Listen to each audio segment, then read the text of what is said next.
My name is Todd Thomas, and I am the former chief of police for a mid-sized department in the Midwest. This podcast is brought to you by GoLawEnforcement.com. If you're looking to recruit highly qualified candidates for your agency, or you're looking for a job in law enforcement, GoLawEnforcement.com has one of the largest and most popular listing of law enforcement job openings. A law enforcement death response team, or leader, is a passionate group of law enforcement professionals who volunteer their time to assist agencies and survivors who have experienced a law enforcement death, regardless of the circumstances. The team is comprised of current and former law enforcement officers, licensed mental health providers, and other professionals. Leader provides an immediate response and help with death notifications, stress management debriefings, peer counseling, and family support. They also help with funeral planning, media coordination, and the long-term work of obtaining benefits and other services for the survivors. This episode is a very personal story told by the person who lived it. It is about dealing with the unthinkable, a horrific tragedy that happens right before your very eyes to someone who is not only a coworker and friend of yours, but someone whose family is a close friend of yours. We're thankful to have an officer join us who shares from his heart and with complete honesty and vulnerability the immediate impact that this event had on him, on his department, on his community, and the long-term challenges that he has faced. Most importantly, how he learned to survive and continue to thrive after this. Clay Schultz is a police chief for a small Midwest city, one of those small communities where everyone knows each other. Truth is, most police officers in this country work in communities this size, or even smaller, where these horrific incidents sometimes happen. There's this perception that these things only happen in Chicago or New York or San Francisco. But what the data shows, and the fact is, the size of the community doesn't matter, and the emotional impact is the same. Some would even argue that the impact on these smaller communities and its police officers is even more significant because of that close relationship that they have. When a small community's police officer dies in a line of duty, it's a name, a face, a family that they all knew, someone who went to school with them, someone whose kids played together, who sit next to them in the bleachers or in the church pews every week. Jason and I went to recruit school in 1998, 22 years ago. So knew him for quite a long time. He started here a little bit before I did. I came from another agency and we came back together here in 2004. Jason and I worked nights together, went on a lot of calls together. We hung out off duty together. Our kids played together and went camping together, knew his wife. And so, yeah, he was a friend, a coworker. And after working nights, he had his assignment in the Special Investigative Unit, but we worked a lot together. Then when he came back, he was a detective. I was a captain at the time, so our offices were right next to each other and communicated on a daily basis, probably more so than we did with our spouses, and probably communicated better together than we did with our wives. March 22nd, 2017. Clay was a captain for this small department, the second in command. His department is one of those in a community of many small departments whose jurisdictions are intertwined. So when one department has a major incident, they usually all respond to assist, and there's a lot of teamwork and collaboration. This is about the tragic loss of Jason Weiland, directly from his coworker and friend, Clay. Yeah, it was around noon. I heard a call come in from Rothschild regarding something possibly with an active shooter, and it was from a veteran officer. I knew something wasn't right. I began responding to Rothschild, and on the way, we got called that there was shots fired and there was civilians that had been injured. And when we were arriving on scene in Rothschild, we got another call that there was another active shooter in our jurisdiction in Schofield at a law office. So responded there, and right as we were arriving on scene, we were given a vehicle description, the suspect description, and really before I could get out of my car at that scene, one of our detectives had seen the car and began a vehicle pursuit. And I responded to assist in the pursuit and wasn't that far behind. And the suspect went to his apartment complex and essentially was a long standoff that afternoon. being the about second or third car there, I was the commanding officer on scene as a captain. Jason was with another detective right in front of me. And as we're preparing what we're going to do, I knew it was my job to make sure that the perimeter was secure, that he was not going to leave. And I think, the number of officers responding were more than we could even command at the time, but we knew we had the place surrounded. So up to this point, it is a very intense tactical situation, but one that's not extremely unusual for experienced law enforcement. We verify where the threat is, we get resources to establish a perimeter, we ensure containment, we evacuate to protect lives if we can, and we slow things down so that we can start negotiating for a peaceful resolution.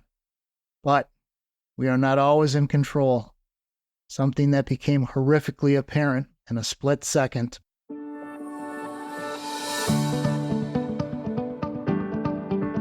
It seemed very quickly that before we were really organized, a shot had rung out. And I happened to be looking at Jason when he was getting his gear together. He had his helmet on, his vest. He was adjusting his long gun, and he got shot in the forehead. I knew immediately that he was deceased, and I felt like I was the only one that saw that. I knew there were people behind me, but really didn't realize the number of people till after the incident. My fear that day was that I was going to watch it happen again. We had a couple other officers that were really in the line of fire. I knew where the shot came from. I knew it was from a long distance. I knew it was from a rifle. I knew that our tactics of peeking around a building and looking over a car was not going to work today. So my primary goal was making sure that nobody else went into that zone of fire. I was right on the fringe of it. And keeping the officer right next to Jason safe and undercover was my primary responsibility, and then keeping others away from Jason until they could be removed from the scene was my next concern. And there was a lot of people willing to essentially risk their lives to save him. I knew without question that he was deceased and that we needed an armored car to get him out of there, and thank God nobody else got injured that day. A number of emotions must have been going through Clay's mind at the time. Shock, pain, but also knowing that he still was the OIC. He still needed to keep command and control so no one else, no other officers or civilians, got hurt that day. Most officers who have been through major incident know that when you're in that operational or tactical mode, you're on a type of autopilot. We train for it. We know what we need to do. We're mission focused. But when an officer dies or is critically injured during that incident, right in front of us, is it possible to stay that focused?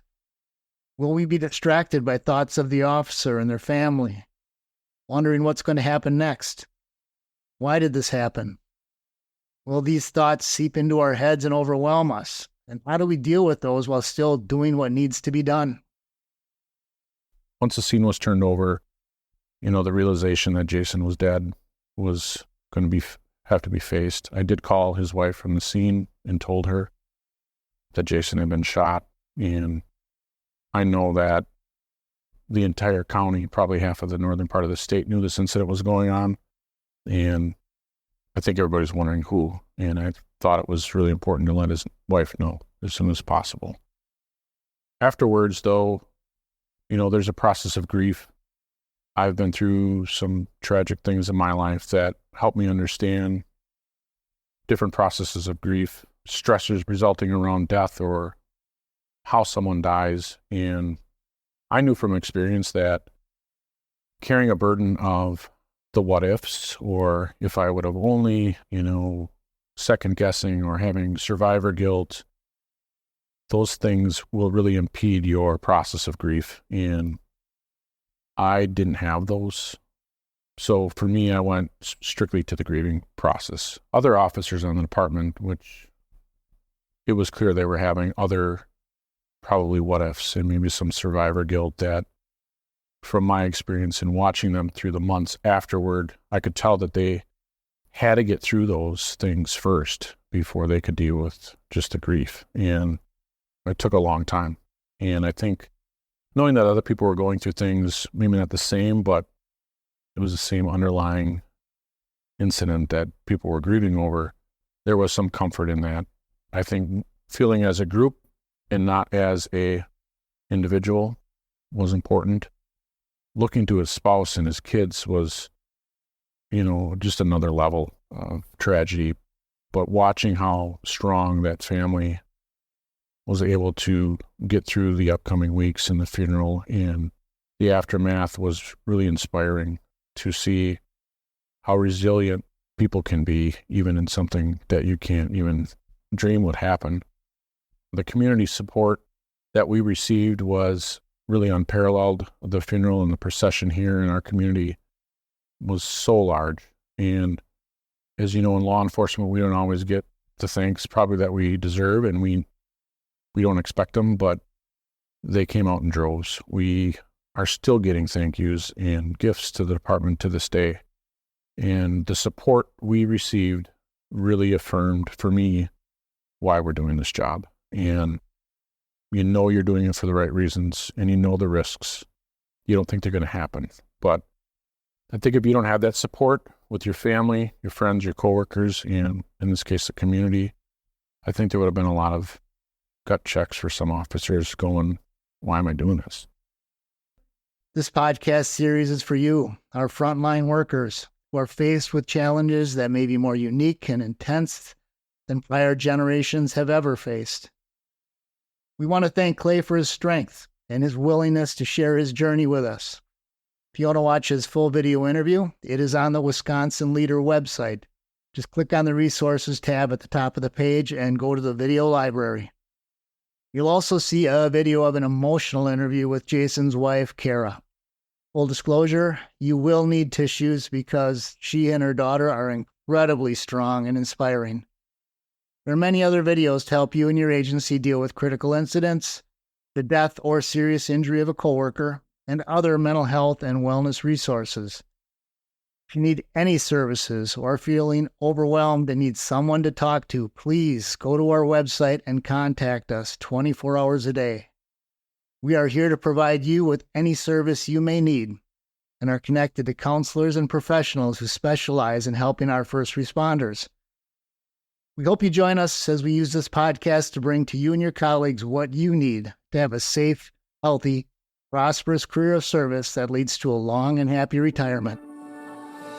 I hope you enjoyed this episode of the First On Scene podcast from the Law Enforcement Death Response Team. If you did, please subscribe. Also check out the listings of law enforcement job openings on GoLawEnforcement.com. Thanks for listening.